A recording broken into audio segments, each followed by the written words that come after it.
Nzambe apambola bino pe abatela vie na biso tozali na esengo ya kokutana na bino na moment oyo mpona kotalisa combien kokutana na biso tozokutana na bino ezali kotalisa combien Dieu nous aime, combien Dieu a toujours renouvelé sa bonté vis-à-vis de nous.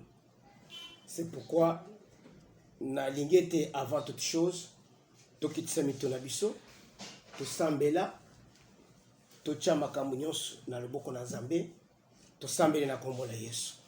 Notre Dieu, nous te remercions, nous t'éloignons, nous t'exaltons, nous t'élevons au-dessus de tout nom, au-dessus de toute nation et de toute principauté. Merci pour ta grâce, merci pour ta bonté, ton amour, merci pour ton assistance, merci pour tes merveilles. Aux Anzam, au côté de Saint-Zam, nazali kokumisa yo, pote yo pamboli pe obateli bo mona biso, otalisi bunzambe pe le boko na nguya, ezakate na biso na kombo na koloskiso. Amen. Amen. Tozo le bela na etali combat spirituel. Combat spirituel, vous savez, les combats biso nde batia liboso ya kobunda bitumba te. Mutu ya liboso ya kobunda bitumba Kazali Nzambe. Kazali Nzambe parce que Bible les le bête il y eut guerre dans le ciel. Je crois que tokokomana. Ezalaki bitumba entre bage na Nzambe na bage ya Lucifer oyo tozobenga Satan. Alors bitumba tozanango nous combattons contre les royaumes sataniques, contre les royaumes démoniaques. C'est ça le combat oyo tozanango. Alors c'est pourquoi na zosenga na yote vina biso. Bible les bête notre combat avec Amalek durera de génération en génération. Écoutez quand la kosila te. Ko croiser ma bon côté pour le bail non ngai na sambe site. Ngai na sina sambela. Ngai na kozala boy. O na zamte. Oko sambe lelo longi lelo. Au croisé ma boko lobi bitumbwa ne zongelio. Et zongelio au bandi ko vivre. Alors, ce que nous devons faire, c'est quoi? Nous devons combattre chaque jour. Nous devons combattre. Prier sans cesse. Nous devons se combattre sans cesse. Sans cesse. Mais notre combat est focalisé par rapport à Bitumba Satan à Télémissi na moment où na période où. Nous devons combattre les royaumes sataniques. Il y a le diable à préparer ba plan naye, ba tak naye pour na ko déstabiliser via banana Nzambe, to ko permettre que loko aneko kisam. Alors yangonde to le biete, nous avons des sortes de combats, combat spirituel offensif, na combat spirituel défensif. Offensif consiste à attaquer le premier l'ennemi. Alors combat où tu as livré pour le moment, et c'est pour permettre toi d'attaquer le premier l'ennemi. Alors, pour attaquer Mungune Yomutaliboso, il faut oyer ba plan naye. Alors, connaître le plan de l'ennemi, comment tu peux le connaître? Nde sikoyo, nalingi nambenda makanisi na yo. Nalakisa yo, ba plan de l'ennemi combien, eza na vie na yo, oyebi yango me o négligé yango. Au Bossani yango. Et ce sont ces plans-là que tu as oubliés qui s'accompliront un jour. Un jour. C'est pourquoi. Comment est-ce qu'on peut connaître les plans de l'ennemi? Netoke na premier point par la prophétie. Combien de prophéties basi ba bimise la yo? Basi ba bimise la yo. Est-ce que au tenir compte de ma profession? Peut-être que le baké, baza ba prophète, baza ba tolukuta, bazo luka baliambongo, bazo luka basala boy. Non, non. Les messages prophétiques, ce que zoé la yo, Bible les le bête, ko bois kangote. Zoa oye zali ko intéressé yo. Oye zali ko intéressé yo te bomba yango. Examiner toutes choses. Pèse la tanango. Lorsque le temps sera venu, alors, il y a des prophéties nalingi te tostoleki point wana nalingi te yo moko tala nanu ba prophétie nini ya mabe basi bapesa yo oyo esengeli te otelemela parce que quand on te révèle quelque chose ezali mpo okokisama te c'est-à-dire nzambe alingi te okweya na likama wana parce que Bible ezoloba ete j'ai formulé pour vous les projets de bonheur et non de malheur. Quand bien même le malheur viendra, cela ne vient pas de moi. Alors si aujourd'hui ils ont révélé au plan de l'ennemi dans la prophétie, il y a une recommandation. Et tu as les recommandations. Parce que la véritable prophétie, c'est celle qui sort avec la recommandation. Dans la prophétie, il y a 3 points. Ce qui prophète a fait son message, l'andela bat 3 points. Ce qui 3 points exactés, qu'on considère message. Bon, il y a certains messages aussi qui ne sont pas prophétiques, mais qui sont parole de connaissance. Parole de connaissance, qu'on comprend. 3 points quoi? Le premier point c'est quoi? C'est la vision que les prophètes vous donnent. Il faut payer vision wana et ça la conforme dans makambo na Nzambe. La vision qu'il donne. Nazoloba prophète a ko pesa boy. Je ne suis pas prophète, mais je suis prophète parce que je prêche la parole de Dieu. Car la parole de Dieu c'est une prophétie par excellence. Prophète a ko loba. Tant nazo kangamis nazo sambela, nazo mona nzete moko.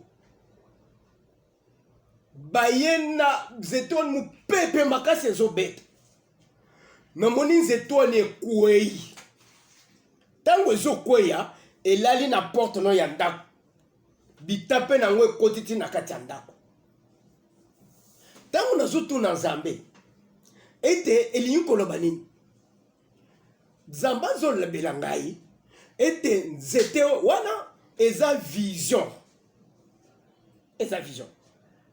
nzete wana ezali mutu mukolo moko na kati ya ndako oyo bazomona mupepe makasi koya mupepe wana ezali makambo makasi ekozala ba malade ekozala ba turbulation ezoya tango ekoya ezali po ekoyisa mutu moko akufa na ndako oyo liwa wana ekokanga bato ya ndako oyo. Vous savez, apesi vision. La vision est vraiment conforme avec un zété. Or, Bible les ordres dans Psaume chapitre 1. À partir verset 1, tangozo qui t'a bloqué, Moutoumala Mwaza lokola nzete, oye lonami na kati ya mai. Nzete wane botaka bambuma nango na tango nango esengeli.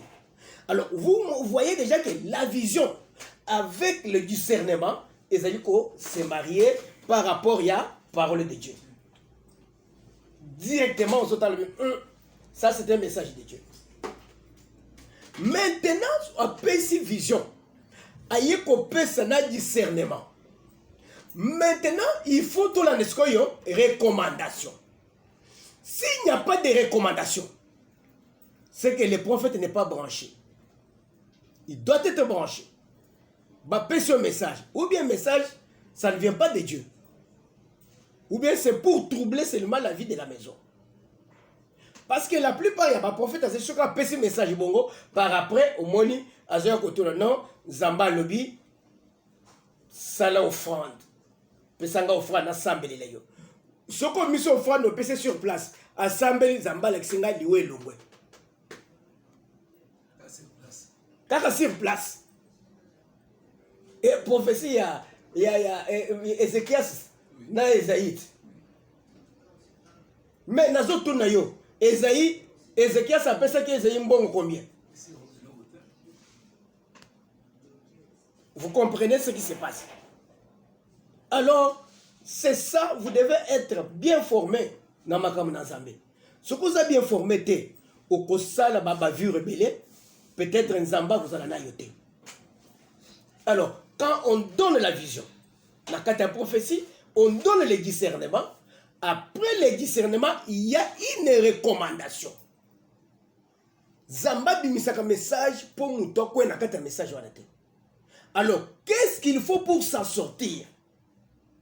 nalobi ke zamba sengi sokoza na problème na bato bongisa na bato zonge pa na Nzambe sala prière ya autant de jours sambela Nzambe par après musali na Nzamba tshelo maboko a confirmer prière wana esprit wana ekokende. C'est ça. Mais bapesi pour na bala kisinga liweza na ndako oyo année oyo et si abimiaki il n'y a pas de recommandation liwa euti wapi ekokanga nani des prophéties vagues. Faites attention. Prophétie, il y a 3 points. Le premier point, c'est la vision. Deuxième point, c'est le discernement. Troisième point, c'est la recommandation de Dieu. 3 points. Oui. Ce qui n'a prophétie, c'est 3 points. Égalité. Faites attention. Il faut prendre avec des réserves. Amen. Biso ba biso prophétie. La dernière moitié de l'année. Diable a terminé mindu qui n'est ma casse contre bana na Nzambe. Na ba foyer na bango. Recommandation zanine. Yebisa bana na Nzambe ba sambela ba kota na ba prière ya combat. Pour na ko déstabiliser le plan de l'ennemi. Comme ce plan n'est pas encore arrivé, Nzamba l'excuse de photo télémélango. Ezate ke lokolo loti ndoto mutu akufi na lupango c'est que mutu akufi na ndaku te eza ndoto oloti ndoto Nzambe mutu alakisi yo yango luka moyen otelemele loko wana ekokisama te. Nous sommes là pour que le plan de l'ennemi ekokisama na vie na yo te. Ekokisama te. Eza mama moko alali aloti ndoto bazo kende na nzela basala accident ye na mobali bakofi alamuki na tongo abi na loti ndoto mabe ceci cela bakoti na mutu bakepe basala accident bakofi. Vous comprenez ça? Mais pourquoi balakisio yango? Balakisio peut combattre. Tu dois chercher pourquoi et le quoi là. S'il s'agit de reporter le voyage, il faut le faire. Il faut le faire. Mais toujours semble là, pour te makambo ya Satan, dans projet ya diable, et quoi qui s'en mette na vie na biso. Dans une église, oui, bazoloba, tozo moya mutu moko, papa moko akokufa. Mais matabali papa moko akokufa. Nous devons entrer tous en prière, tous sambeli, pour papa wana akufa te. Mais ce qui papa wana akokufa, qu'est-ce qui se passe? Pourquoi ça s'accomplit? Si n'a pas si un message à maman na biso moko azako kombo na biso. Ba pesi message ke tozo mona bébé moko ya maman mukolo awa na kufa. To kota prière to sambeli. Papa kaka badato balobaki na confinement badato balobaki maman wana ayawo bembe. Abi jamais to signer zambasa na kisaki yango. Eko kisama te. Le compte sambeli na telemeli yango to sambeli. Après maman s'est ressaisie. Ah tozo le bao. Azo bomiseli kolwana en très bonne santé. Mais pourquoi il y a une eko kisamaka? Ce qui balibi ke liwe ko mwana kufa, il faut avorter. Avortement tozo mon avortement fausse couche. Tina ndengo okosopa zeni. Kaka. Tozali wana pona ko telemela ba plan oy eko kisama te. C'est ça notre problème. Sambela Nzambe, Nzamba sala musala. Alors nous sommes sur les songes, na prophétie, nous sommes sur les songes. Eh bien que Nzambe a dévoilé ba plan ya Satan likona biso à travers bandoto. C'est pourquoi nazo senga yote tangu yozo kende pona kolala yokola ntabate. Kolala lokola ngulute. Lala sambela. Zo pongi na yo en possession. O posséder pongi na yo, natine te Nzamba lobela yo. A lobelo ce que ezana batobele bazo ba problème. Nde ozomona ye moko Nzamba ya kutia za distrait akeko lobele pa moto mususu. Nde moto mususu azombele ndot. Faites attention, Nzamba Alexandre Alexandre. Mais pour nini yo moko Nzamba Alexiote parce que tu es distrait. Alors c'est pourquoi il faut tout les autres pèse bino mateya oyo pour déceler le plan de l'ennemi, pour la concentrer, pour la distraiter. toza na moment ya distraction te. Toza na moment ya ke ozo sambela oyeba ke nani azo kamba yo. Nani azo sambelela yo. Nani azo tambisa yo. Ofandi pe na ndako ya nani. Oza na maboko ya nani. Po oyeba komibimisa. Sinon, tu n'iras pas loin. Vous avez dit que alors, nous sommes sur les songes, ok, papa. Genèse 41, verset 16. Ok, verset 16. Genèse 41, à partir du 16e verset, nous lisons au nom de Jésus. Amen. Joseph répondit à Pharaon en disant, Joseph a lui à Pharaon à Nakoloba. Ce n'est pas moi. C'est Dieu qui donnera réponse favorable à Pharaon. Nenzame yende mutako pese eyano ya solo epai na yo moko Pharaon. Amen. Awe ezani Pharaon avandi mupagano na bakisi na ye na babiloko na avandi aloti ndoto. Ndoto wana oyo azolota bazolakisa ye ete azomona bangombe 7 bazobima na kati ya mai mafuta ya mafuta. Par après amoni bangombe 7 pe ya kokauka bakonda bazompe na kati ya mai balie bangombe 7 asutuki. Après azon alali azomona ba epi ya masango ezobima ya kitoko peza. Aye komona mususu ya kokauka ya mabe eye emeli ya kitoko wani. Bala moko asituki. Il y a des songes tango zolo to yango ko bosa na yango te. Kozwanga na légèreté. Pena zo senga yo, il faut sambele pa na Nzambe olongo na bandoto ya pamba pamba. Yo zolo kaka bandoto ya pamba pamba. Ya na fani na mesa na na loti toza na kati ya salon tozo fêter mariage tozo lia na loti wa meza bandoti nous zolo na moni muta aye akabelinga mbongo o bakabeli mbongo bitumbo za nango yibi yango te bitumio za nango yoba kokabeli mbongo. Luka Nzambe a révélé yo Pharaon avandi hein.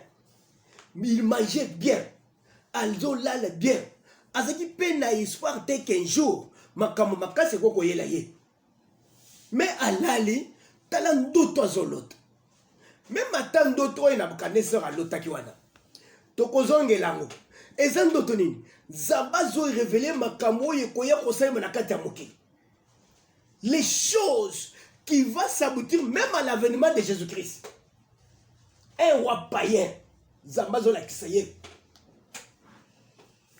Dieu peut te parler. Makamu nyonso et koye la yo. Nandenge bana na yo bakozala. Zamba la kisiyo. Quand on est distrait, tu peux planifier ta vie jusqu'à ta mort. Zamba sa la kisiyo. A quoi c'est lui que boy. Ozo mona ezala batu mususu. Afa ndenga vandia. Zamba sa la kisiyo yo okosimba nzete. Azana tena te même até esprit de mort réalité na kotumba yango. Ezana batu balie ba poison. Lokola Nzamba salbi ke yo kosimba nzete. Poison bomba bango te. Ba côté na accident ba bima sain sauf. Pour nani parce que Nzambe a le bête yo kosimba nzete. Il tient cette parole là. Pharaon lali bazola ksaye un songe qui doit s'accomplir sur tout son pays, sur toute la population. Bazola Ksaye. Directement à la mouki, elle dit non, je ne peux pas rester comme ça. Naluka Batu. Baye Bisangai, Ndoto Ezoli, il est collègue ça. Ni. Yozo Lalo, Lotindot, Obimi, Olamuki, Obosan. Olamuki, au négligé. Tellement que oyebaki otikaki mwa soso na yo na butu tango na mwana tongo kolia obimi okei musala ozowelela nzungu ya fufu na soso mais ozoko ko se retrouver teke après sima ya kolia soso na fufu lobi na kolia tamusa bana action ke soso ozolia oyo eza ya suka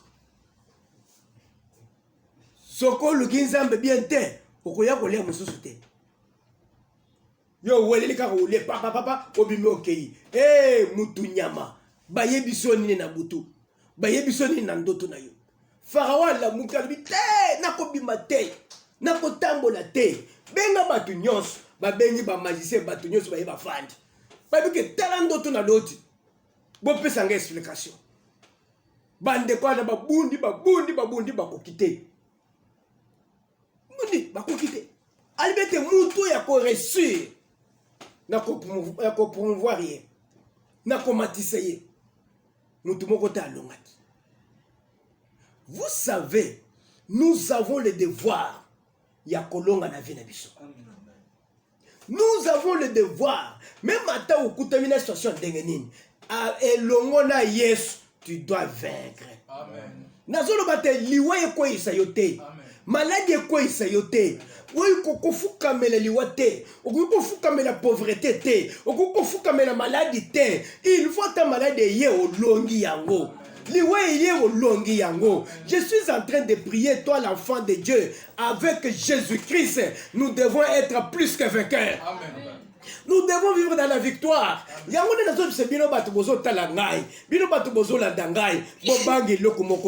Tant qu'on est avec Jésus-Christ, on va vaincre. La victoire est certaine. La victoire est certaine. La maladie qui est kangiwana et parce que tu es avec Jésus-Christ. Quand on est avec Jésus, on a la victoire. Bandeko il va échouer qui discernement. Pourquoi? Parce qu'il n'était pas avec Jésus. Je vous dis, nous sommes dans une période pour te moutons s'en sortir. Il faut qu'Angamana Yesu. Amen. Bakosa yote, kis et tonga kamutute, et sala kamutute, et bombisa kamutute. Les lobes qui pèsent à yombong, bakosa va pèser yombong. Mais plus tard, on va regretter. On va regretter. Zambe, à côté, à tes cabane na yete. Azomo la souffrance na yo, azomo la difficulté na yo. Mais il sait quand est-ce qu'il va te bénir. Amen. Mais il sait que je sais, yo koku fate sanke aussi me pas bien azam. Okoku fate, tu vas vivre la main de Dieu. Restez seulement dans la crainte de Dieu, dans l'obéissance de la parole de Dieu. Okomona lo boko nazam. Amen. Alors, ne bandeko iba échoué. Je vous dis, na makambu na Nzambe. Batu o soko za mulimu na Nzambe te okolonga te. Kolonga te. Quand ozana malade, ozana problème, il faut savoir à quel sens se vouer. Il faut savoir au que n'est pas ya nani. Mutu nyonso azali a mesure ya ko trouver solution na likambo na yo te na makambo na Nzambe. Il y a des gens qui sont les serviteurs des hommes. Oyo Nzamba yebi bangote. Et quand vous allez devant ces gens-là, baza lokolo ba chaldéen na ba magicien ya Pharaon. Pharaon la kiseke atuni ba mboliaka mbongo ya pamba. Mais bola ki sa capacité na bino sikoyo. Nzamba confondre bango.